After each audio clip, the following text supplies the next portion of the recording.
You haven't unpacked. I don't know where my room is. Your room is my room. Did you think I paid off $2 million of your father's shit debt so you could sleep down the hall? The freezing New York wind slammed against the floor-to-ceiling glass of the penthouse, hurling icy snow at the windows. Catherine stood completely still, staring out at the blurred city lights. She wrapped her arms around her chest, trying to stop the shivering, but the cold was deep inside her bones. Her 2 cheap suitcases sat by the front door, looking like garbage against the imported white marble floors. She had done it. She had signed the papers, packed her life into 2 bags, and traded her freedom to keep her family from sleeping on the street. The heavy front door clicked open, and the sound echoed through the massive, empty room. Catherine's stomach dropped. Gideon walked in.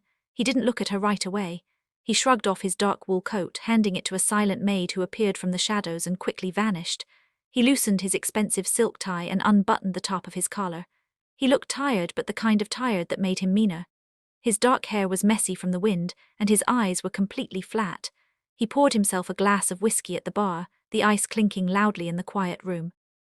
"You haven't unpacked," Gideon said. His Korean accent was faint, but his voice was hard and deep. He took a slow drink, his dark eyes finally locking onto hers. "I don't know where my room is," Catherine said.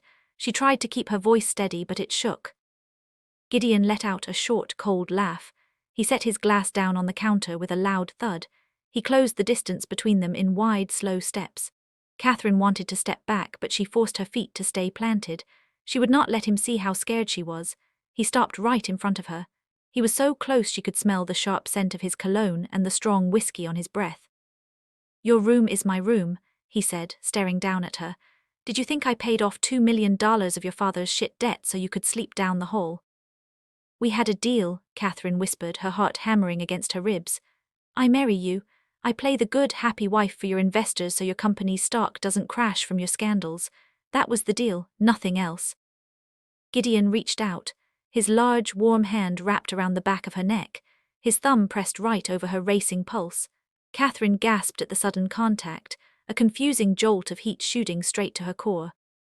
"I own you now, Catherine," Gideon said, his voice dropping to a rough whisper. "Every part of you. You sleep in my bed, you eat at my table. You don't take a single breath in this city unless I say so. Do you understand me?" Hey guys, if you're enjoying this dark journey so far, please leave a like on this video. It really helps the algorithm push more gritty romance stories like this to you. I also want to know your thoughts. Have you ever felt completely trapped in a situation you agreed to just to help the people you care about? Let me know in the comments below. And if you want to see what happens next, make sure you hit that subscribe button. Catherine stared up into Gideon's dark eyes. His grip on her neck was tight, bordering on painful, but his thumb stroked her skin in a slow, distracting circle. Her body was betraying her.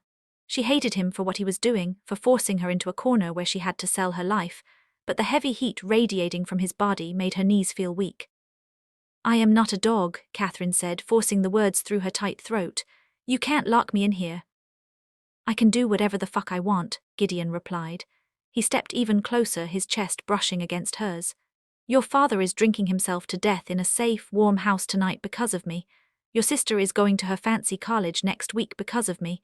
You owe me your life, so if I tell you to sleep in my bed, you walk to that bed and you wait for me." Catherine shoved her hands against his chest, pushing him back. He barely moved, but he let go of her neck. "I have a job," Catherine said loudly, her chest heaved. "I am going to work tomorrow morning. I am not quitting my job." Gideon's jaw tightened. The muscles ticked under his skin. "You don't need to work. I have more money than you could spend in 10 lifetimes. You will stay here. You will go to the gym, you will go to the spa, and you will be ready for the charity dinner on Friday." "No," Catherine said. The silence in the penthouse turned thick and dangerous. The wind howled outside, beating against the glass. Gideon tilted his head, looking at her like she was a bug he was thinking about crushing.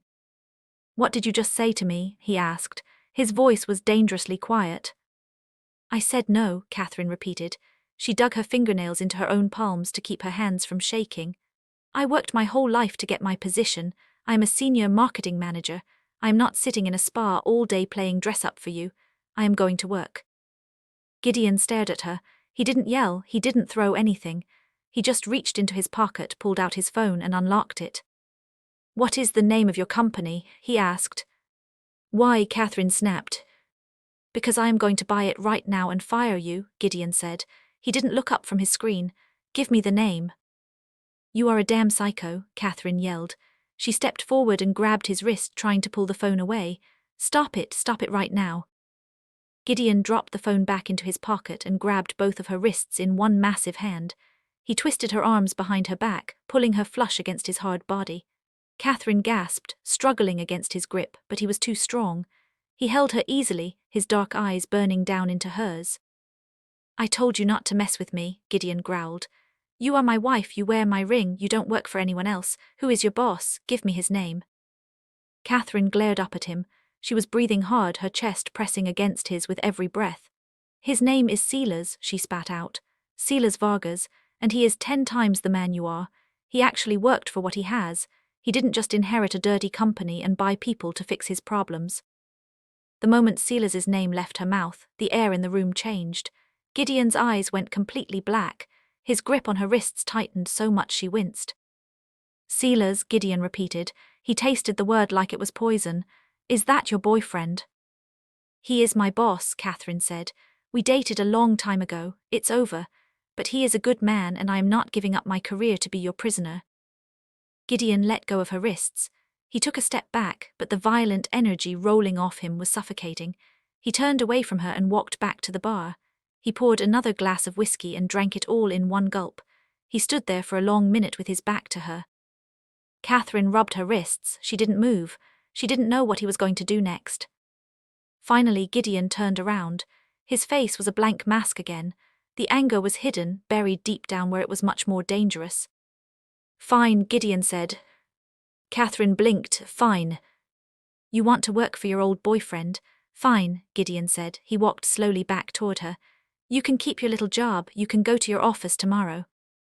Catherine felt a rush of relief, but it was quickly swallowed by a wave of caution. Gideon didn't just give in. He never gave up control.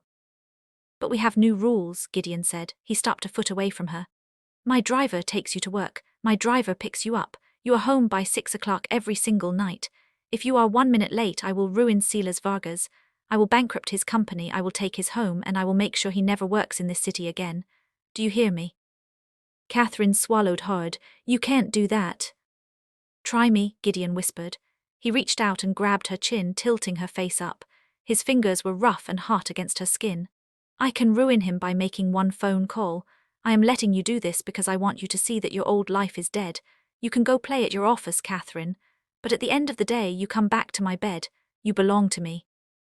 He didn't wait for her to answer. He leaned down and crashed his mouth against hers. Catherine gasped against his lips. The kiss wasn't sweet. It was hard, punishing, and entirely selfish. He forced her lips apart, his tongue sliding into her mouth, tasting like expensive whiskey and raw power. He kissed her to claim her, to show her exactly who was in charge. Catherine wanted to push him away. She wanted to scream. But the rough slide of his mouth against hers sent a wicked thrill straight down to her toes. She hated him, but she couldn't stop her hands from grabbing the front of his shirt. Gideon pulled back. He was breathing heavily, his chest rising and falling. He looked down at her swollen lips, a dark, satisfied gleam in his eyes. Your bags are coming upstairs, Gideon said, his voice thick and raspy. Get naked and get in the bed. I am taking a shower. He turned and walked down the long, dark hallway, leaving Catherine standing alone in the freezing penthouse, her heart pounding a frantic, terrified rhythm in her chest. The sound of the water running down the long hallway was a harsh reminder of her reality. Catherine stood frozen in the middle of the massive living room, her cheap shoes sinking into the expensive rug. The cold wind continued to beat against the glass walls of the penthouse, making the entire city outside look like a blurry, frozen nightmare. She looked down at her shaking hands. She wanted to grab her suitcases and run out the front door. She wanted to disappear into the freezing New York night. But if she did, her father would go to prison, and her sister would lose everything. She forced her feet to move. Each step felt like walking through thick mud. The hallway was dark, lit only by soft, hidden lights near the floor. She found the master bedroom at the very end. The room was huge and completely devoid of color. Grey walls, a black leather headboard, and dark, heavy sheets on a bed that looked big enough to swallow her whole. The air in the room smelled just like him, sharp cedar and cold power. Catherine set her jaw. She unbuttoned her blouse with stiff, clumsy fingers. She dropped it on the floor, her skirt followed. She stood there in her simple underwear, shivering in the cool air of the room. She felt entirely exposed, entirely trapped. Taking a deep breath, she pulled back the heavy dark covers and slid into the bed. The sheets were incredibly soft, softer than anything she had ever touched, but they offered no comfort. She pulled them up to her chin and stared at the ceiling, waiting in the dark. The water stopped running. A few minutes later, the bathroom door clicked open. Gideon walked out. He had a white towel wrapped low around his waist. Water dripped from his dark hair, running down his chest and sliding over the hard, carved muscles of his stomach. In the dim light, he looked like a statue brought to life just to torment her. He didn't say a word. He walked to the side of the bed, dropped the towel, and slid under the covers next to her. Catherine held her breath, pressing herself as close to the edge of the mattress as she could. She squeezed her eyes shut. Gideon's large hand reached out in the dark. He grabbed her waist and yanked her backward. Catherine gasped as her bare back hit his hard, warm chest. His arm wrapped around her stomach like a heavy iron band, pinning her flush against him. His face pressed into her neck, his wet hair dampening her skin. "Don't pull away from me," Gideon whispered. His rough voice sent a shiver straight down her spine. "I told you are mine, even in your sleep." "I just want to sleep," Catherine said. Her voice shook, betraying her fear. "Then sleep," he replied. His hand slid up from her stomach, his long fingers resting right below her breast. He didn't push further, but his thumb slowly traced the line of her ribs. The slow, lazy movement was torture. It made her heart race. It made her hate him, but it also made a confusing, heavy heat pool low in her stomach. "You have a long day at your little office tomorrow." She didn't answer. She couldn't. She lay awake for hours, trapped against his chest, listening to the steady, deep rhythm of his breathing while the winter storm raged outside. The next morning, the grey light of dawn crept through the huge windows. Catherine opened her eyes. The bed beside her was empty. The heavy arm that had held her captive all night was gone. She sat up quickly, pulling the sheets to her chest. Gideon was standing by the window, already dressed in a perfectly tailored charcoal suit. His tie was fixed perfectly, his dark hair brushed back. He looked completely unbothered, while Catherine felt like she had been hit by a truck. He checked his expensive watch and finally looked over at her. "My driver is downstairs," Gideon said. His voice was completely flat, back to the cold businessman she had met weeks ago. "His name is Park. He will take you to work. He will park outside your building and he will wait for you. You will be in the back seat of that car by 5:30. You walk through my front door by 6 o'clock. Do you understand?" Catherine tightened her grip on the sheets. "I have a lot of work right now. Sometimes I have to stay late to finish campaigns." Gideon walked toward the bed. He stopped right at the edge, staring down at her. "Then you better work faster. If you are not in this penthouse at 6, I will make Silas Vargas regret the day he was born. I will rip his company apart piece by piece, and I will make sure he knows it was your fault." "You are a monster," Catherine whispered. "I am your husband," Gideon corrected her. He reached down, his rough fingers grabbing her chin. He tilted her face up and forced a hard, quick kiss onto her lips. It was bruising and possessive. "Have a good day at work, wife." He turned and walked out of the room. The heavy door clicked shut behind him. 2 hours later, Catherine sat in the back of the massive black SUV. The driver, Park, hadn't spoken a single word since she got in. The silence was choking. She watched the busy New York streets pass by. People were rushing to work, holding umbrellas to fight off the freezing rain. They all looked free. She felt like she was riding in a mobile prison cell. The car finally pulled up to the curb in front of her office building. Catherine grabbed her bag and opened the door before Park could even turn the engine off. "I will be right here at 5:30, Mrs. Han," Park said. His voice was thick and raspy. Catherine didn't look back. She slammed the door and rushed into the warm, bright lobby of her building. For the first time since yesterday, she let out a real breath. She rode the elevator up to the 10th floor, the familiar ding of the doors making her feel a tiny bit of comfort. This was her world. This was where she belonged. She walked through the glass doors of the marketing firm. Phones were ringing, people were laughing, and the smell of fresh coffee filled the air. She walked to her desk and dropped her bag. "You look like you didn't sleep for a week." Catherine spun around. Silas was leaning against the edge of her desk. He wore dark slacks and a light blue dress shirt with the sleeves rolled up, showing off his tanned forearms. His dark hair was slightly messy, falling over his warm brown eyes. Silas always looked like he was moving at 100 miles an hour, full of life and energy. They had dated for a few months back in college, a short, passionate fire that had naturally burned out, leaving them as close friends and eventually great coworkers. It's just the weather, Catherine lied, forcing a smile. The rain kept me awake. Silas didn't smile back. He crossed his arms and looked down at her left hand. The massive diamond ring Gideon had forced onto her finger caught the harsh office lights. It looked ridiculously big, completely out of place on her hand. So, Silas said, his voice dropping low, you took 3 days off and you come back married to Gideon Han, the CEO of Ashbourne, a guy who is known for firing people just for making eye contact with him. It was sudden, Catherine said. She hated lying to him. Silas had always been honest with her. We wanted to keep it quiet. Catherine, come on, Silas said. He stepped closer, dropping his voice so the rest of the office wouldn't hear. I know you, you are careful, you plan everything. You don't just run off and marry a billionaire without a word. Did he threaten you? Are you in some kind of trouble? For a second, Catherine wanted to tell him everything. She wanted to scream that her father had lost millions, that Gideon bought the debt, that she was a prisoner in a glass tower. But she remembered Gideon's cold eyes. She remembered his threat from that very morning. If she told Silas, Gideon would crush him. I'm fine, Silas, Catherine said firmly. She pulled her hand back, hiding the ring under her other arm. I really am. It's just a lot of changes all at once, but I am here to work. We have the Apex campaign launching this week, right? We need to get the final design sent out. Silas stared at her for a long moment. He didn't believe her, she could tell, but he respected her enough to drop it. He let out a heavy sigh and ran a hand through his hair. Yeah, the Apex campaign, Silas said, rubbing the back of his neck. Actually, I need you in my office right now. We have a massive problem. Catherine's stomach tightened. She followed Silas across the busy floor and into his corner office. He shut the door and pulled the blinds down. The room instantly felt tense. What happened? Catherine asked, sitting down in the chair across from his desk. I don't know, Silas said angrily. He walked behind his desk and pointed at his computer screen. I logged in this morning and half the files for the Apex launch are just gone, deleted, erased from the main server. That's impossible, Catherine said, standing up and leaning over his desk to look at the screen. We backed everything up on Friday. The server automatically saves every single file at midnight. Well, the backup is empty, Silas said. He hit his fist against the desk, making his coffee cup rattle. And that's not even the worst part. I got an email from the VP of Apex an hour ago. He said they are reviewing our contract. He said they received an anonymous tip that our firm is financially unstable and that we are using stolen graphic designs. What? Catherine gasped.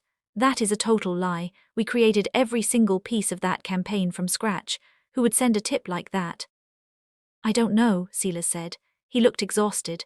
But if Apex pulls their account, we are ruined, Catherine. They make up 40% of our revenue for the year. If we lose them, I am going to have to fire half the staff just to keep the lights on. Catherine felt a cold sweat break out on the back of her neck. Someone was trying to ruin the company. Someone with enough money and power to hack their servers, delete backups, and scare off their biggest client. It was too fast, too calculated. I will rip his company apart piece by piece, and I will make sure he knows it was your fault. Gideon's words echoed in her mind. Her breath hitched. No, he wouldn't do this already. She had followed his rules. She had come to work exactly when he said she could. Why would he attack Silas now? We can fix this, Catherine said. She forced her panic down and shifted into survival mode. We still have the original hard drives in the storage room. I can recreate the missing files. I will call Apex right now and beg for a meeting. We just need to show them the raw data to prove we didn't steal anything. It's going to take hours to dig through that storage room, Silas said, looking at her with desperate hope. Are you sure you want to stay? You just got married. Shouldn't you be on a honeymoon or something? I am staying right here, Catherine said firmly. I am not letting this company go down. They went to work. Catherine locked herself in the dusty storage room, digging through boxes of old hard drives and external servers. Her hands were covered in dust, her expensive skirt ruined, but she didn't care. She found the raw data files and spent hours loading them onto a secure laptop. She rebuilt the presentations, skipping lunch, barely even taking a sip of water. She felt alive, focused, fighting against whatever invisible force was trying to tear them down. She finally hit the last save button.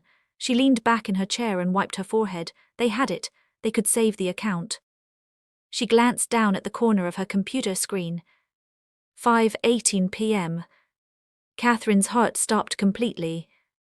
She stared at the digital numbers, sheer panic flooding her veins. 5:18. She had 12 minutes to get downstairs, get into Park's car, and make it across town in rush hour traffic. "Oh God," Catherine whispered. She grabbed her bag so fast she knocked her coffee mug off the desk. It shattered on the floor, but she didn't stop. She ran out of the storage room and sprinted across the office floor.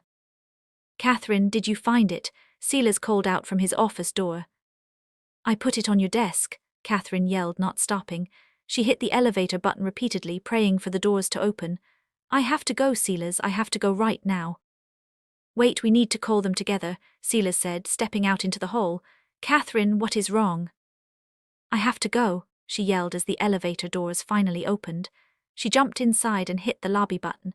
As the doors closed, she saw the pure confusion and worry on Silas's face. She hated herself for running out on him when he needed her most, but the fear of what Gideon would do pushed everything else away. She burst out of the lobby doors into the freezing rain. Park was sitting in the black SUV right at the curb. Catherine ripped the back door open and threw herself inside. "Go," she gasped, her chest heaving. "Please just drive fast." Park didn't say a word. He pulled out into the heavy, slow-moving traffic. Every time the car stopped at a red light, Catherine felt like screaming. She watched the clock on her phone change. 5:30, 5:45, 5:50. The traffic was horrible. The rain was turning into thick sleet, slowing everyone down. At 5:57 p.m., the SUV pulled into the underground parking garage of Gideon's building. The car barely stopped before Catherine opened the door and ran. She sprinted to the private elevator, swiped the keycard Gideon had given her, and watched the numbers climb to the penthouse level. 5:59 p.m. The elevator doors slid open. Catherine ran out, her wet shoes slipping on the marble floor. She burst into the living room. The lights were low. A fire was burning in the massive stone fireplace. Gideon was standing by the bar. He had taken off his suit jacket, leaving him in a crisp white shirt and a dark vest. He was pouring a glass of dark whiskey. He didn't turn around as she ran into the room, panting and soaking wet. He slowly lifted his wrist and looked at his watch. 5:59 and 40 seconds, Gideon said. His voice echoed in the quiet room. He turned to face her, a slow, dark smile spreading across his face. It was the first time she had seen him smile, and it was entirely wicked. "You almost missed your curfew, wife." Catherine stood there, trying to catch her breath. Her hair was stuck to her face and her clothes were damp. She looked at his smug, perfect face, and suddenly the pieces clicked together in her mind. The deleted files, the anonymous tip, the perfect timing of it all. "It was you," Catherine breathed out. Her voice shook with pure rage. "You sabotaged Silas today." Gideon took a slow sip of his whiskey. The ice clinked softly against the glass. He looked at her with totally dead, unapologetic eyes. "I don't know what you are talking about," Gideon said smoothly, but the dark, mocking look on his face told her everything. He stepped forward, closing the distance between them. "But I told you what would happen if you were late. It seems like you learned your lesson today." He stopped right in front of her. He reached out and grabbed a wet strand of hair, tucking it gently behind her ear. The touch was soft, but the threat behind it was deafening. "You play by my rules, Catherine," he whispered, staring down at her mouth. "Or your little boss loses everything. Now go take your clothes off and get in my bed. You have a lot of making up to do for almost making me wait." Catherine stared at Gideon. She hated him so much her chest hurt, but she thought about her father, she thought about her sister. If she fought Gideon right now, he would pick up his phone and destroy Silas for good. He had already proven he could hack their servers and scare their clients in the blink of an eye. He was a monster, but he was a monster with all the power. She didn't say another word. She turned around and walked down the dark hallway to the bedroom. Her wet clothes clung to her freezing skin. She peeled the damp fabric off her body and let it drop to the floor. She climbed into the massive bed, pulling the dark sheets up to her chin. She was shivering, but she forced herself to stay still. Gideon walked into the room a few minutes later. He took off his vest and unbuttoned his crisp white shirt. He didn't look angry anymore. He looked completely satisfied, like a predator who had just trapped his prey in a corner. He slid into the bed next to her. The expensive mattress dipped under his heavy weight. Catherine closed her eyes tightly, trying to pretend she was somewhere else, but Gideon's warm, rough hands grabbed her waist and pulled her flush against him. He was burning hot. His hard chest pressed against her bare back. You smell like the rain, Gideon whispered. His voice was deep and raspy. He kissed the back of her neck. Catherine bit her lip hard to stop a gasp. The sudden touch sent a confusing jolt of heat straight through her freezing body. She hated him. She hated what he did to Silas today. But the heavy, dominant way he held her made her heart race against her ribs. You ruined Silas's launch, Catherine said, her voice shaking in the dark.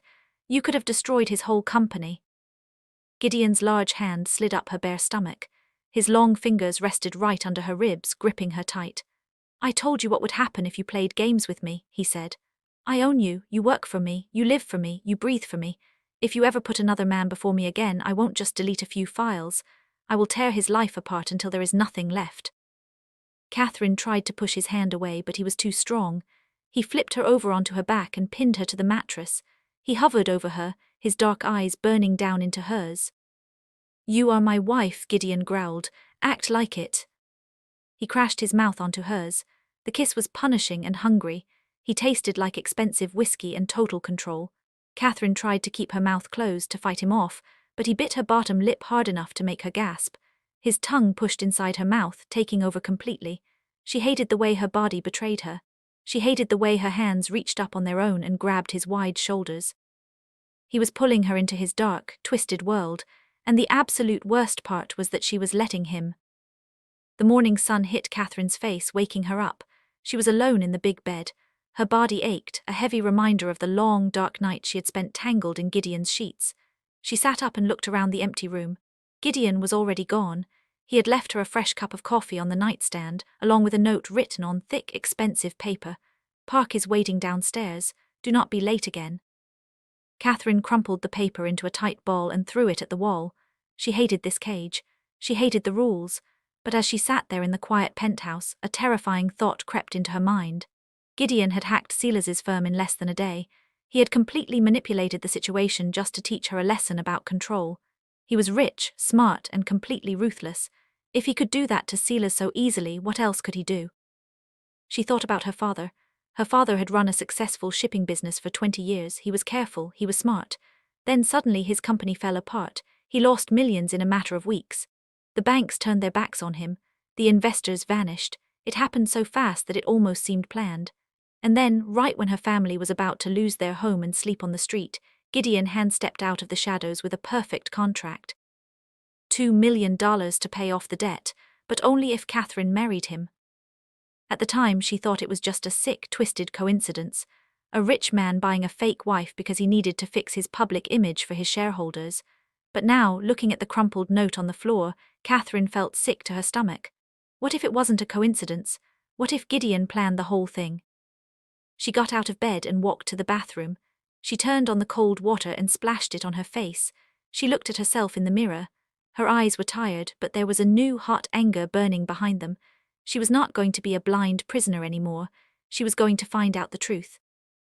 The ride to work was exactly the same as the day before.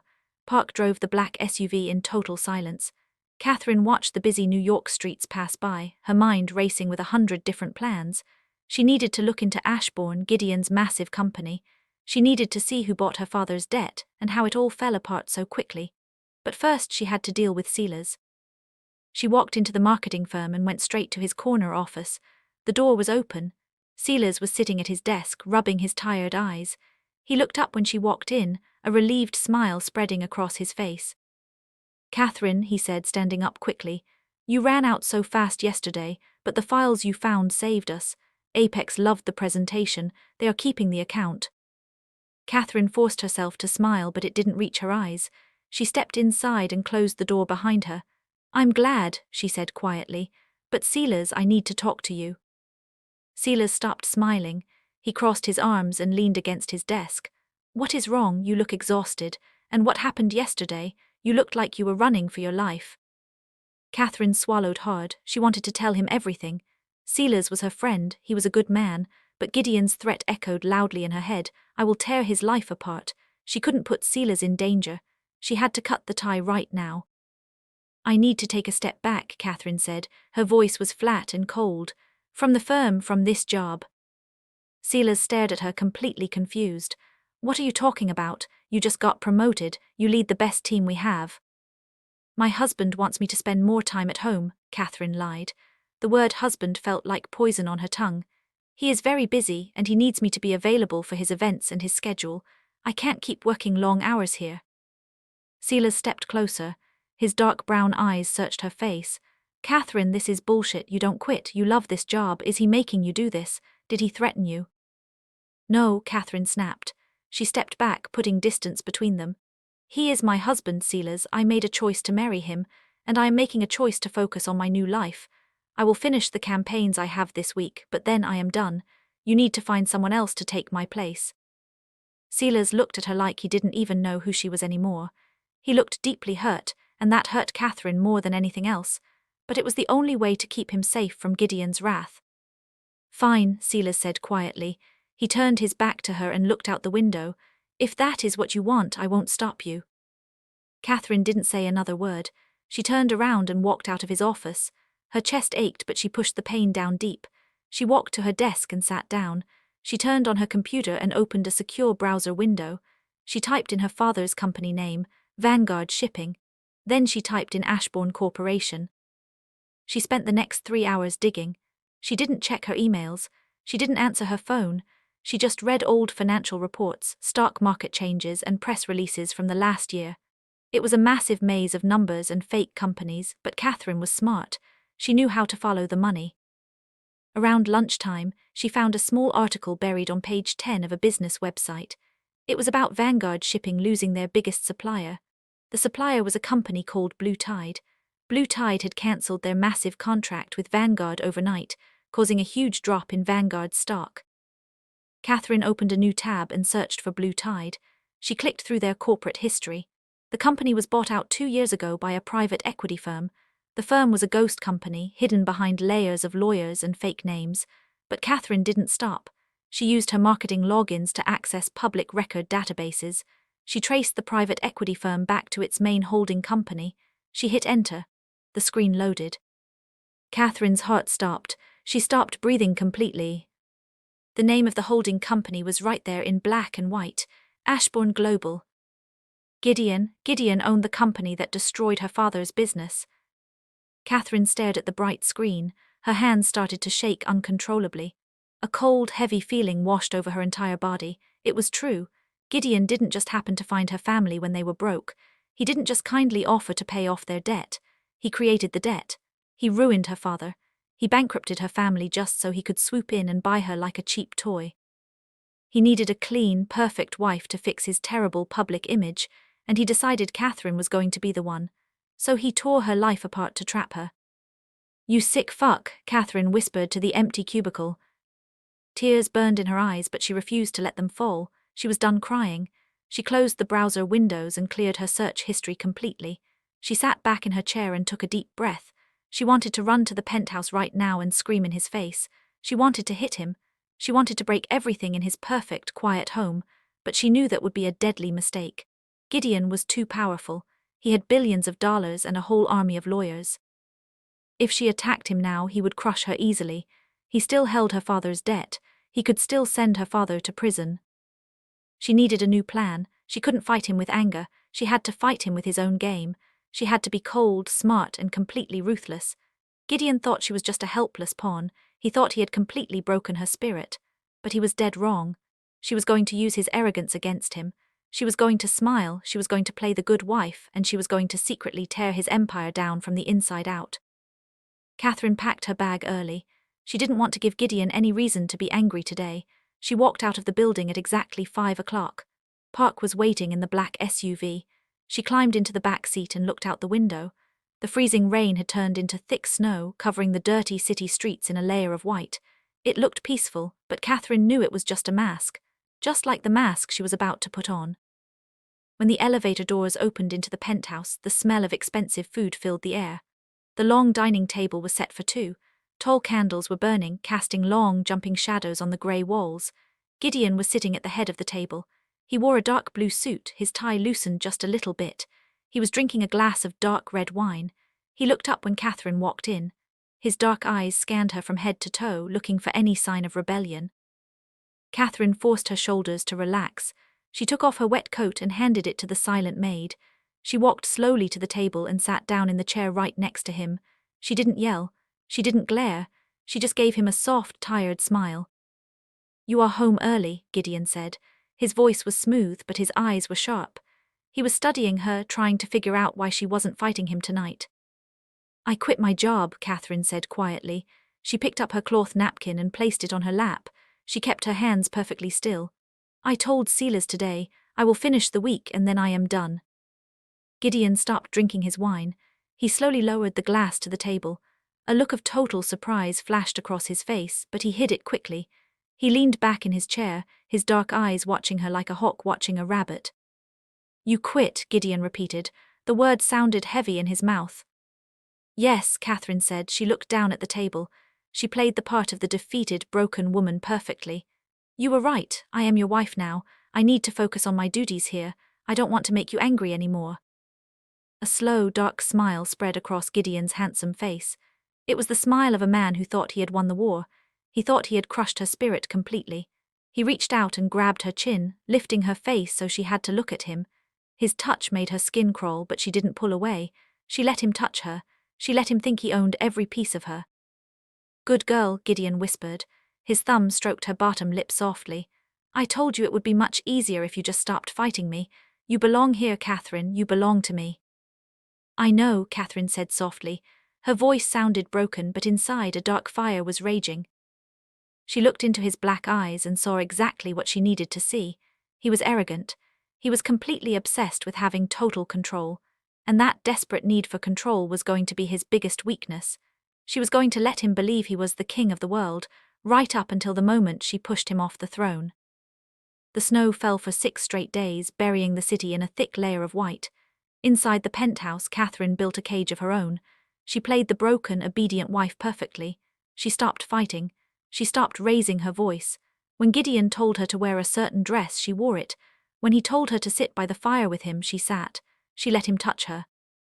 She let him drag her into his massive bed every single night, hiding the sick, burning hatred in her chest behind soft sighs and fake smiles. Gideon drank it up like a man dying of thirst. He was a monster, but he was a monster obsessed with total dominance. He actually believed his little trick with Silas had shattered her spirit. He thought he had won. Because of that, he started getting careless. He stayed home longer in the mornings. He came back earlier in the evenings. His flat, black eyes followed her every move, heavy with a dark, twisted hunger. He needed her to need him. And Catherine realized that his desperate need for control was actually a massive, gaping wound. On a cold Tuesday morning, Gideon stood in front of the bedroom mirror. He was tying a dark silk tie. Catherine sat on the edge of the bed, wrapped in a thin white robe. She kept her hands folded in her lap. "I have a board meeting today," Gideon said. His voice was rough. He didn't look at her in the mirror. He turned around and stared down at her. "The old men on the board are being a pain in my ass. I will be gone until 8 tonight." "Okay," Catherine said softly. She looked up at him through her eyelashes. "I can have the chef make your favorite steak for dinner. You will be tired." Gideon's jaw tightened. A flash of heat crossed his dark eyes. He walked over to the bed and grabbed the back of her neck, tilting her face up. He kissed her hard, his teeth scraping against her bottom lip. Catherine forced her hands to rest gently on his waist instead of pushing him away. "You are being very good, wife," Gideon murmured against her mouth. "I like this version of you, peaceful mine." "I just want to make you happy, Gideon," she lied. The words tasted like dirt, but she forced them out smoothly. He kissed her one more time, a deep, bruising claim, and then he left. The heavy front door clicked shut, the lock engaged. Catherine sat perfectly still for exactly 10 minutes. She listened to the quiet hum of the penthouse. The maid was off today. She was completely alone. She stood up, dropped the silk robe on the floor, and pulled on a pair of dark jeans and a black sweater. She walked out of the bedroom and went straight down the hall to Gideon's private office. He always kept it locked. He told her on her first day that if she ever tried to go inside, he would break her fingers. But Catherine had spent the last week watching him out of the corner of her eye. She saw him punch the code into the keypad twice. It was his late father's death date, a sick joke for a sick man. She pressed the numbers, 0812. The heavy oak door clicked. Catherine pushed it open and slipped inside, shutting it behind her. The office was huge, cold, and smelled like expensive leather. She went straight to his massive mahogany desk. She didn't bother with the computer. She knew it would be heavily encrypted. But Gideon was arrogant. He thought no one could touch him in his own home. He liked to have physical control over his empire. He kept actual paper files in the bottom drawer of his desk. She pulled the drawer open. It was full of thick black folders. Catherine dropped to her knees and started digging. She moved fast, her heart hammering against her ribs. If he came back right now, she was dead. But she didn't stop. She looked for anything related to Vanguard Shipping, her father's ruined company. 10 minutes later, she found it. It was a thin grey folder labelled Blue Tide. Catherine opened it and spread the papers on the rug. Her eyes scanned the numbers and signatures. It was all there. Proof that Gideon had illegally used Ashbourne funds to buy out Vanguard's suppliers. He had created fake debts. He had literally manufactured her father's ruin, breaking federal laws just to back her family into a corner. It was a massive financial crime. If this got out, the feds would raid Ashbourne by morning, and Gideon would go to federal prison. But Catherine didn't just want him in prison. She wanted his empire. She wanted to take everything he loved before she destroyed him. She dug deeper into the drawer and found a folder labelled Board of Directors. She opened it and found a list of the major shareholders. Gideon owned 40% of the company. The rest was split among a bunch of old, rich men, but one name had a big red circle drawn around it. Julian Croft, 25%. Next to Julian's name, Gideon had written a note in his sharp handwriting. Push him out before the quarterly vote. He is trying to rally the others. Catherine smiled. It was a cold, mean smile. Julian Croft was Gideon's biggest enemy inside the company. If she could get Julian the proof of Gideon's illegal shell companies, Julian could use it to panic the board. They could vote Gideon out, but Catherine needed to be the one to step into his shoes. She pulled her phone from her pocket and took clear, bright pictures of every single page in the Blue Tide folder. She made sure the signatures were visible. Then, she put the papers exactly back where she found them. She closed the drawer, walked out of the office, and made sure the door locked behind her. She walked back to the bedroom and hit a button on the wall to call the driver. "Park," Catherine said when he answered. "I have a headache. I want to go to the spa downtown for a massage." "Yes, Mrs. Han," Park's raspy voice came through the speaker. "I will be out front in 5 minutes." Catherine grabbed her heavy winter coat and went downstairs. Park was waiting in the black SUV. He didn't speak. He just drove through the slushy, grey streets of New York. Catherine sat in the back, staring out the window. She knew Gideon was tracking her phone. He probably got an alert the second the SUV left the garage. She had to be smart. Park pulled up to the fancy glass doors of the spa. "I will be inside for 2 hours, Park," Catherine said. "You can wait here." Park simply nodded. Catherine walked into the warm, bright lobby of the spa. A girl at the front desk smiled at her. "Mrs. Han, welcome. Your husband's account is already charged. Let me show you to the locker room." Catherine followed the girl into a private locker room. The moment the girl left, Catherine took her phone out of her pocket. She turned the ringer off and shoved the phone deep inside the pocket of the plush white spa robe hanging in the locker. She locked the door. According to Gideon's tracker, she was safely inside getting a massage. She turned around and pushed open the heavy emergency exit door at the back of the locker room. An alarm didn't sound. She had checked the building plans online 3 days ago. The freezing winter air hit her face instantly. She was in a dirty, narrow alley behind the spa. She pulled her coat tight around her body and walked fast. She kept her head down, avoiding the main streets. She walked 4 blocks until she reached a dark, cheap coffee shop. She went inside. The smell of burnt coffee and old grease filled the air. She sat in a booth in the very back corner. She didn't have a phone, so she just had to wait and hope her message had gone through. She had used a secure email from the spa's lobby tablet to contact Julian Croft's assistant 10 minutes ago, telling him she had proof of Gideon's fraud. 20 minutes passed. Catherine's hands were freezing. She ordered a black coffee and wrapped her hands around the cheap mug. The bell above the diner door rang. A tall, older white man walked in. He wore a heavy camel hair coat and a dark scarf. He looked completely out of place in the dirty diner. He looked around the room, spotted Catherine, and walked over. He slid into the booth across from her. "You are Gideon's new wife," Julian Croft said. His voice was rough, like he smoked a pack of cigarettes a day. He didn't sound friendly, he sounded suspicious. "My assistant said you had something urgent. You better not be wasting my time. I hate your husband and I don't trust you." I don't care if you trust me, Catherine said coldly. She didn't flinch under his stare. I care if you want to take Ashbourne away from him. Julian let out a dry, barking laugh. Take it away. Gideon is a snake. He has the board wrapped around his finger. Every time I try to push a vote, he threatens someone's family or buys them off. You can't beat him. You can if you have a gun to his head, Catherine said. She reached into her coat pocket and pulled out her phone, opening the photo gallery. She pushed the phone across the sticky table. Julian looked down. He pulled a pair of reading glasses from his pocket and put them on. He stared at the first picture, then he swiped to the second. His eyes widened. He read the third page twice. Holy shit, Julian whispered. He looked up at her, shock completely replacing his suspicion. This is a federal crime. He used Ashbourne money to fund a fake buyout. He sunk a legitimate shipping company just to. Why did he do this? Because the shipping company belonged to my father, Catherine said. Her voice was pure ice. He ruined my family so he could buy me to fix his public image. He is a psycho, Julian, and he is going to push you out of the company in 2 weeks. I saw his notes. Julian's face turned bright red with anger. That bastard. I built this company with his father. I won't let him push me out.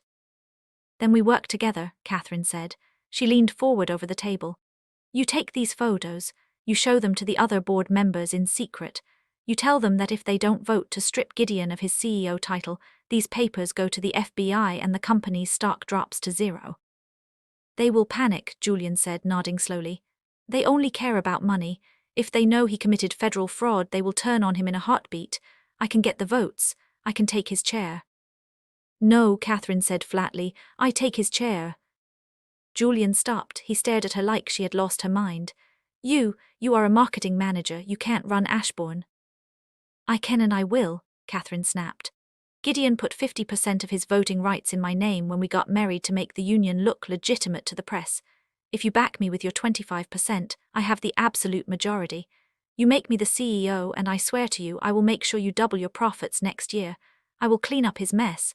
But I am going to be the one holding the knife when he falls. Julian looked at the fierce, dark fire in Catherine's eyes. He looked at the phone in his hand.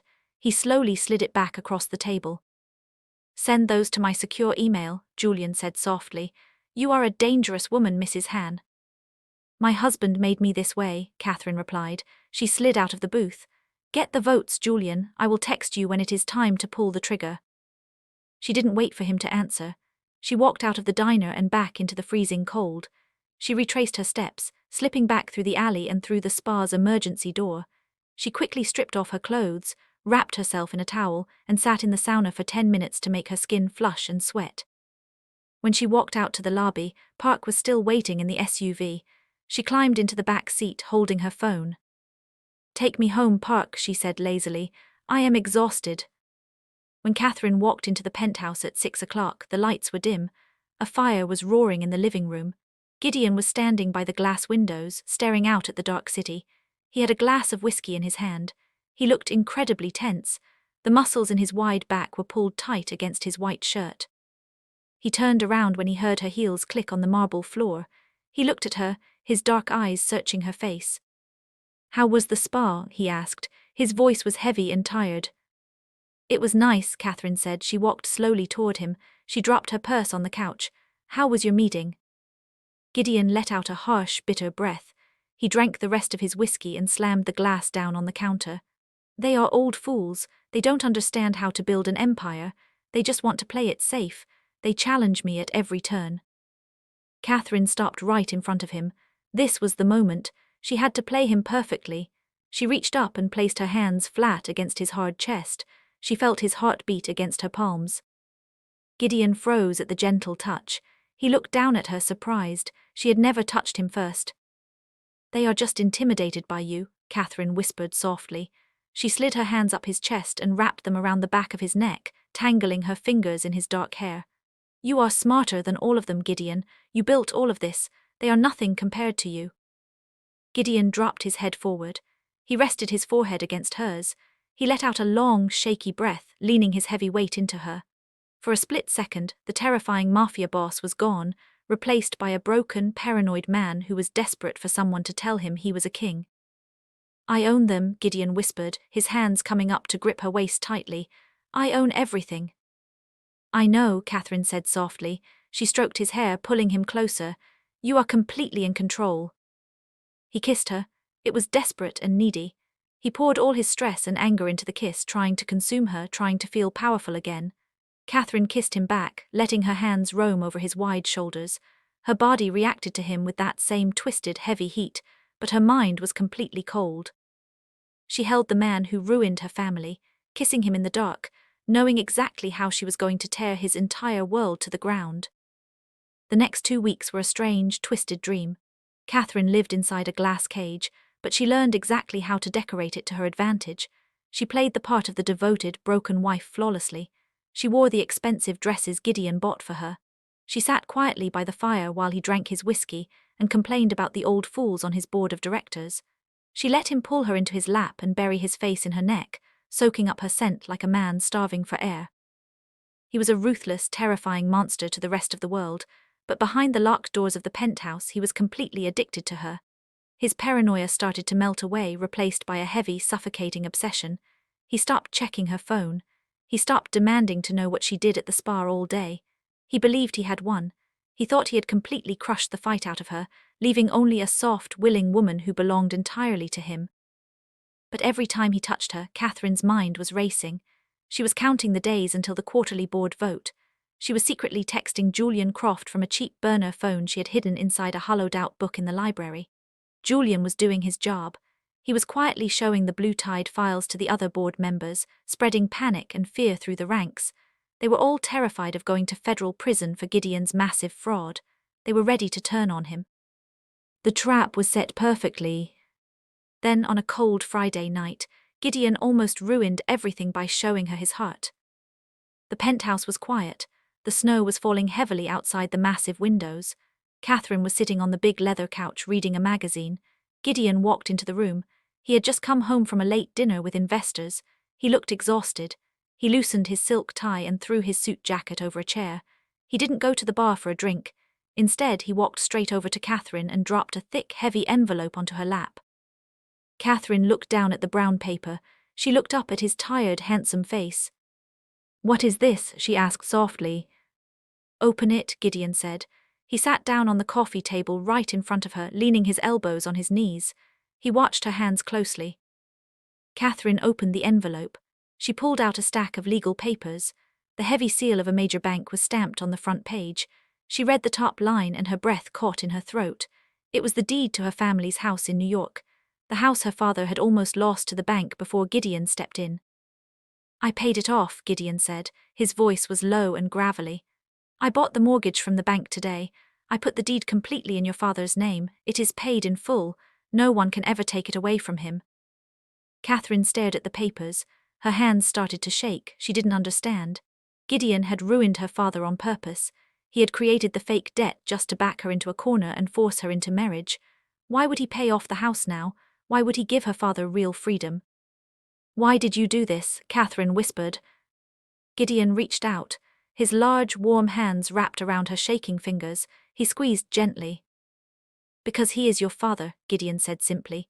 His dark eyes searched her face, looking for a smile, looking for gratitude. "You were worried about him. You cried for him. I don't want you to cry any more, Catherine. I told you I protect what is mine. You belong to me, so your family belongs to my protection now. I will take care of everything. You never have to worry again." Catherine's chest felt like it was cracking open. A horrible, confusing mix of pure hatred and deep, twisted affection crashed over her. He had caused the pain in the first place, but he honestly believed he was a good man for fixing a tiny piece of it. He was looking at her like a proud king who had just conquered a country for his queen.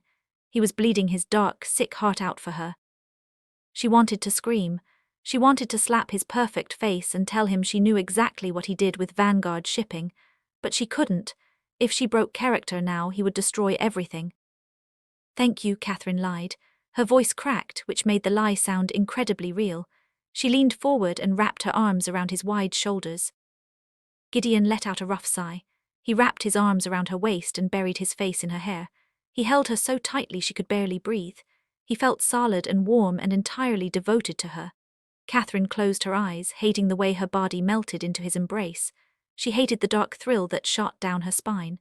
She was about to ruin his entire life, and yet, holding him in the quiet room, a part of her wanted to stay in this twisted cage forever. The next morning the sun was bright and blinding against the fresh snow. It was Tuesday, the day of the board meeting. Catherine lay perfectly still in the massive bed watching Gideon get dressed. He looked like a guard of war preparing for battle. He put on a custom black suit and a dark grey tie. He combed his hair back flawlessly. He strapped an expensive watch to his wrist. He didn't look tired anymore. He looked hungry. "I will be home by 2 o'clock, Gideon said, walking over to the bed. He leaned down and pressed a hard, possessive kiss to her mouth. He tasted like mint and raw power. "I am pushing Julian Croft out of the company today. He is trying to rally the old men against me, but he is a fool. I am going to crush him." "Good luck," Catherine whispered. Gideon smirked. "I don't need luck, wife. I have Ashbourne. I have everything." He walked out of the room. The heavy front door clicked shut a minute later. The second he was gone, Catherine threw the sheets off. Her heart was hammering against her ribs like a trapped bird. She ran to the closet and pulled out a sharp, tailored black business suit. She put on a white silk blouse and black heels. She pulled her dark hair back into a tight, severe bun. She looked at herself in the mirror. The scared, helpless girl who had arrived at this penthouse with 2 cheap suitcases was dead. She looked like an executive. She looked like a woman who was about to steal an empire. She walked out to the living room and grabbed her purse. She didn't call Park. She didn't want Gideon's driver reporting her movements. She walked out of the building and hailed a yellow cab, telling the driver to take her straight to the Ashbourne corporate tower. The ride across the city felt like a blur. Her hands were sweating. She clutched her phone, waiting for the signal. Julian had told her to wait in the lobby until the meeting was 10 minutes in. He needed Gideon to be completely comfortable before springing the trap. Catherine walked into the massive glass lobby of Ashbourne. People in expensive suits rushed past her, holding coffees and briefcases. None of them looked at her. None of them knew she was the CEO's wife. She sat on a leather bench near the private elevators and watched the clock on her phone. 10 o'clock, the meeting was starting. 10:10, her phone buzzed in her hand. A single text message from Julian. "Come up." Catherine stood up. She walked to the private elevator. She swiped the gold keycard Gideon had given her for emergencies. The doors slid open and she stepped inside. She hit the button for the 50th floor. The ride up was silent, but her ears were ringing. This was it. She was crossing the point of no return. If this failed, Gideon would make sure she never saw the light of day again. The elevator doors opened onto the executive floor. The thick grey carpet swallowed the sound of her heels. She walked down the long, quiet hallway toward the main boardroom. The heavy double doors were made of frosted glass. She could hear voices inside. She stopped right outside the doors and took one deep, steadying breath. She pushed the doors open and walked in. The boardroom was huge. A massive mahogany table sat in the middle, surrounded by 20 older men in expensive suits. Julian Croft was standing at the far end of the table. He was holding a stack of papers. Gideon was sitting at the head of the table. He was leaning back in his chair, looking completely bored and deeply annoyed. The moment the doors opened, every single head turned to look at Catherine. The old men frowned in pure confusion. They didn't know who she was. Gideon stopped leaning back. He sat up slowly. A look of total shock flashed across his face, quickly replaced by dark anger. He thought she was here by mistake. He thought she had broken his rules and left the penthouse without permission. "Catherine," Gideon said. His voice was a low, dangerous warning. It echoed loudly in the quiet room. "What the hell are you doing here? This is a closed meeting." Catherine didn't flinch. She walked confidently into the room and stopped right next to Julian Croft. She looked down the long table, meeting Gideon's black eyes. "I am here for the vote," Catherine said. Her voice was steady and loud. "As a major shareholder." Gideon stared at her. His jaw tightened. He let out a harsh, bitter laugh. "You don't own any shares. Go home right now." Julian Croft cleared his throat. He looked at Gideon with a cold, triumphant smile. "Actually, Gideon, she does. You transferred exactly 50% of your personal voting rights into her name 3 weeks ago when you got married. It is legally binding. Mrs. Han has every right to be in this room." Gideon's eyes narrowed. He looked at Julian, then back to Catherine. He was smart. He was starting to put the pieces together, but he still didn't want to believe it. He still thought he had her completely controlled. "Whatever game you're playing, Julian, it ends now," Gideon growled. He stood up, towering over the table. He pointed a finger at the older man. "You are done.